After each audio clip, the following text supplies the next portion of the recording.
Hi, I'm the BossProblemBuster, founder of the Pay Raise Commando, a senior organizational consultant of 24 years, having worked across cultures, industries, and ranks. I'm also a social psychologist with a master's and a bachelor's degrees, both with honors.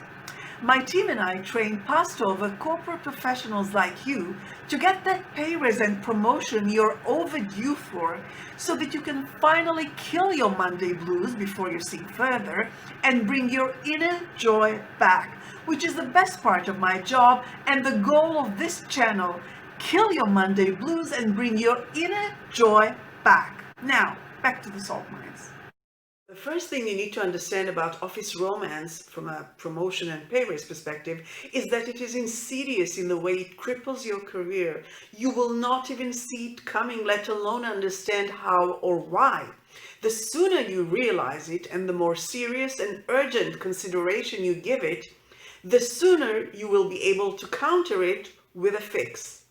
Therefore, the more driven you are, the more attention you need to pay to this entire Sex in the Workplace deck, because it is the only resource online that takes you by the hand and shows you all the boss problems your Office Romance inadvertently creates that make you unpromotable and unpay raisable from your boss's perspective, and then shows you how to reverse engineer the fix to each and every one of them. This is especially true if you see yourself as eligible for a promotion and a pay raise based on your pre-Office Romance credentials. You may have indeed been eligible back then, but since you became involved with your Schmoopie coworker, things have changed dramatically, as this whole deck proves. Everybody knows it but you, which proves the point once again. This is true all the more so if you have already been passed over for a promotion and a pay raise and you want it to never happen again, or if you're seeking them for the first time and want to make sure your Office Romance doesn't screw up your chances. In both cases, you desperately need to watch this video. Let's go on with the mapping of the boss problems that your Office Romance creates from your boss's perspective so that you can reverse engineer the fix.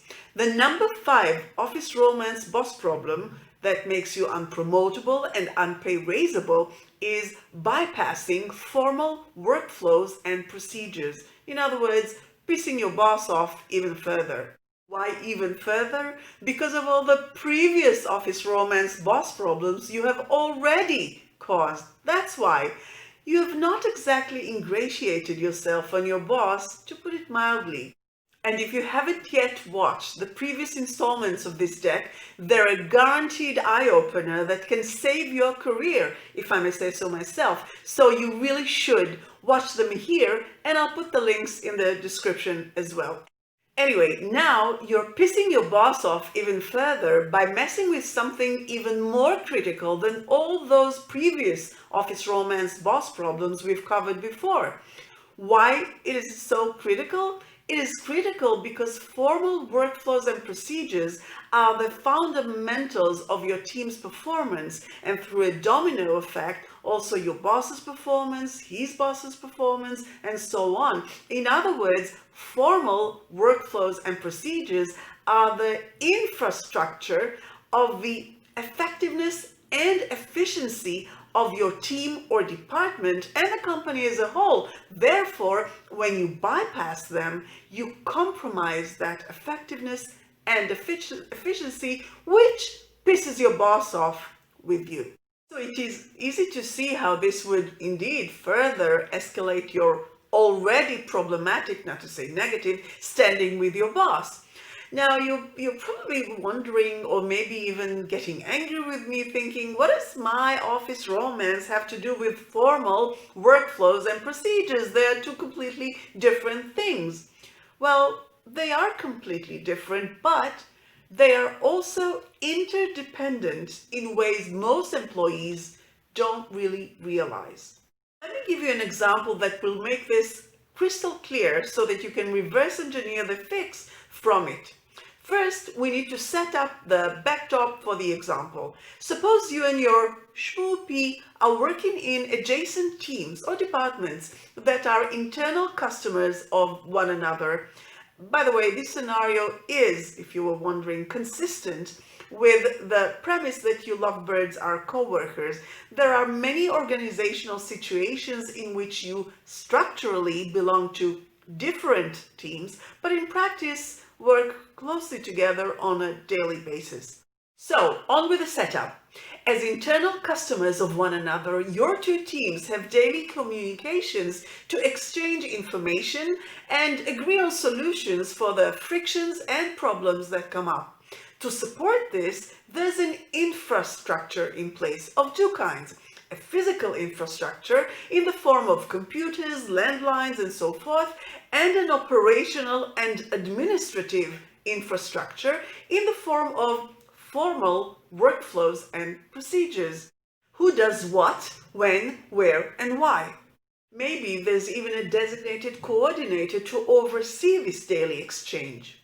So far, so good. That's a normal organizational reality that we are all familiar with. But here's where the plot thickens insidiously against you. Which brings us to the example itself. When these internal customer teams have two Schmoopies, such as yourselves, one on each team, both teams grow accustomed to relaying issues and solving frictions through your romantic relationship instead of through the formal workflows and procedures. How so? Here's how. Say Jim on the one team and Bob on the other have some professional friction. The formal workflows and procedures direct discussing it in the next mutual meeting or through the designated coordinator if one exists. Pretty straightforward, but that's not what happens in practice. In practice, Jim, who's on your team, comes by your cubicle one day and says, "Hey, listen, I have this situation with Bob. Could you talk to your Schmoopie on the other team and help me smooth it out? It's really delaying my project and I know they are friends, so could you?" Now, you being the good, helpful teammate you are, say, "Sure."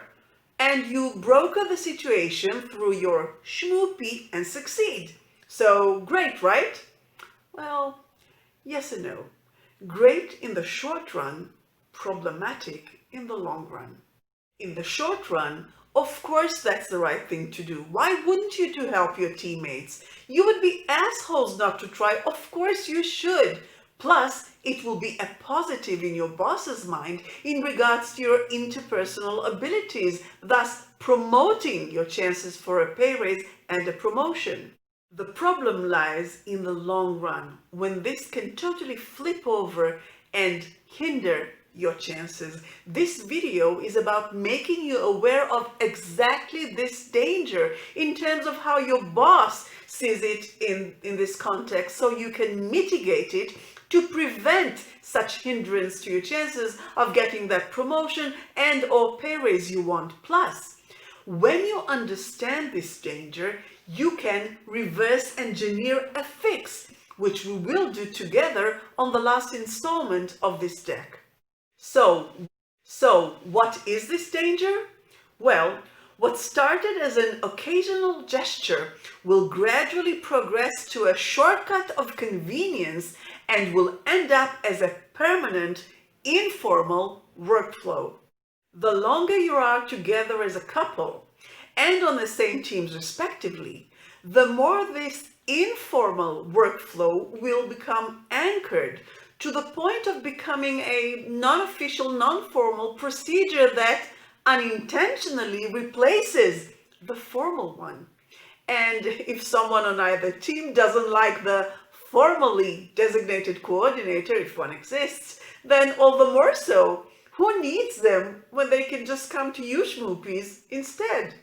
Moreover, when a new teammate comes on board, they will be sure this informal workflow is the formal workflow and that you are the designated coordinator, because they will have never seen anything else. Thus, the more time passes, the more entrenched This counterproductive process is. If you'd like the full transcript of this video and all the videos on this channel, see the link in the description. It's on our website, BossProblemBuster.com, because it's too long to paste here, so not a trick to get you there. But if you do hop over, you'll find many practical reads and a forum where you can discreetly and anonymously ask us anything in regards to landing that promotion and pay raise, to which we reply very quickly. So if you'd like to get a promotion with a pay raise, or a pay raise independent of a promotion,